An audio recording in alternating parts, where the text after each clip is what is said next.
India பாகிஸ்தானுக்கு போர் நடக்கிறப்ப நிறைய விஷயங்கள் நடந்துகிட்டே இருக்கு.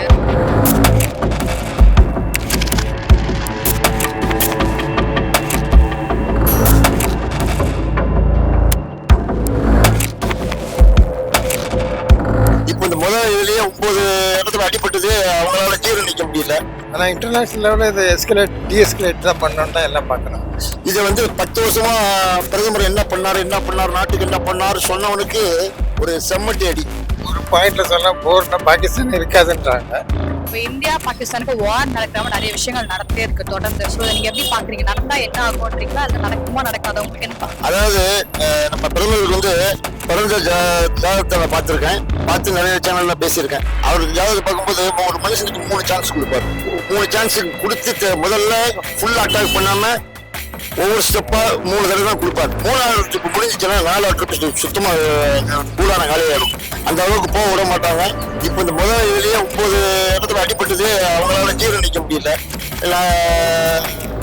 எப்படி பாக்குறேன்னா இதை 10 வருஷமா பிரதமர் என்ன பண்ணார் நாட்டுக்கு என்ன பண்ணார் சொன்னவனுக்கு ஒரு செம்மட்டி அடி. அதே மாதிரி இதே மாதிரி ஒரு பிரைம் மினிஸ்டர் இவ்வளவு 10 வருஷத்துல இவ்வளவு எக்யூப்மெண்ட் தயார் பண்ணி ரெடி பண்ண சொல்லி வச்சு இந்த மாதிரி வரும்னு தெரிஞ்சு அவருக்கு முன்கூட்டியே தெரிஞ்சு எல்லாமே ப்ரிப்பேரா செஞ்சிருக்காரு. பாத்தீங்களா, வெளிநாட்டுக்கு உண்டான அதே பாதுகாப்புக்கு உண்டான பொருட்கள் எல்லாம் நம்மகிட்ட இருக்குன்னு நிரூபிச்சு உலகத்துக்கு தெரிய வச்சிருக்காரு. பாத்தீங்களா, அது எவ்வளவு பெரிய விஷயம். 2வது, ராத்திரி 1 மணிக்கு நம்ம சாதாரண எண்ணிக்கா ஒரு நாளைக்கு போக முடியாது. நைட்டு 1 மணிக்கு ஒரு அடர்ந்த பிரதேசத்துல நம்ம வீரர்கள் குடும்பம் குட்டி எல்லாத்தையும் விட்டுட்டு அவங்களுடைய பணிக்கு நம்மளுடைய நாடு காப்பாற்றணும்னு சொல்லி அவங்க இரவு பணி பார்த்து போயிருக்காங்க. பாத்தீங்களா, அதுக்கு என்னுடைய பெரிய சல்யூட் பண்றேன் உண்மையிலே. 2வது, அவங்களுக்கு யாரு நம்மளுடைய குரூப் எல்லாருமே நல்ல சிறப்பா செயல்பட்டு வெற்றி போற அளவுக்கு போகாது, அதுக்குள்ளே மிரட்டி நம்மளுக்கு கொண்டு வந்துருவாங்க. அவங்களுக்கு நான் இப்பவே சொல்றேன், நீங்க கஷ்டப்படுறதுக்கு கூலி கண்டிப்பா இறைவன் கொடுப்பான். வெற்றியோட நீங்க திரும்பி வருவீங்கிற நம்பிக்கை இருக்கு. நீங்க இந்த அளவுக்கு நீங்க ராணுவத்துல ராணுவத்துல நீங்க சேர்ந்தீங்க பாத்தீங்களா, உங்க குடும்பத்துக்கும் உங்களுக்கும் நான் இறைவன் ஆயுசு ஃபுல்லா இருக்கிற மாதிரி நீங்க இந்த போர்ல எந்த விபத்தும் உங்களுக்கு நடக்காம இருக்க நான் எல்லாம் இறைவனை வேண்டிக் கொள்கிறேன். இப்போ இந்தியா பாகிஸ்தானுக்கு போர் நடக்கிறப்ப நிறைய விஷயங்கள் நடந்துட்டே இருக்கு. ஸோ நிறைய ரொம்ப அதிகமா வார் போயிட்டு இருக்க மாதிரி இருக்கு. இப்போ இது நடக்குமா நடக்காதா, அது செகண்டரி தாண்டி இது நடந்த பொதுமக்களுக்கு எந்த அளவுக்கு பாதிக்கும், உங்களுக்கு என்னவா தோணுது இதை பத்தி? நடக்குமா நடக்காதான்றது பாகிஸ்தானுடைய அது ஏற்கனவே இப்போ கண்ட்ரி ஷேட்டடா இருக்கு. அது விஸ்டாண்ட் பண்ணுமா பண்ண முடியாதுன்னு அவன் தான் யோசிச்சு தான் இது பண்ணோம்.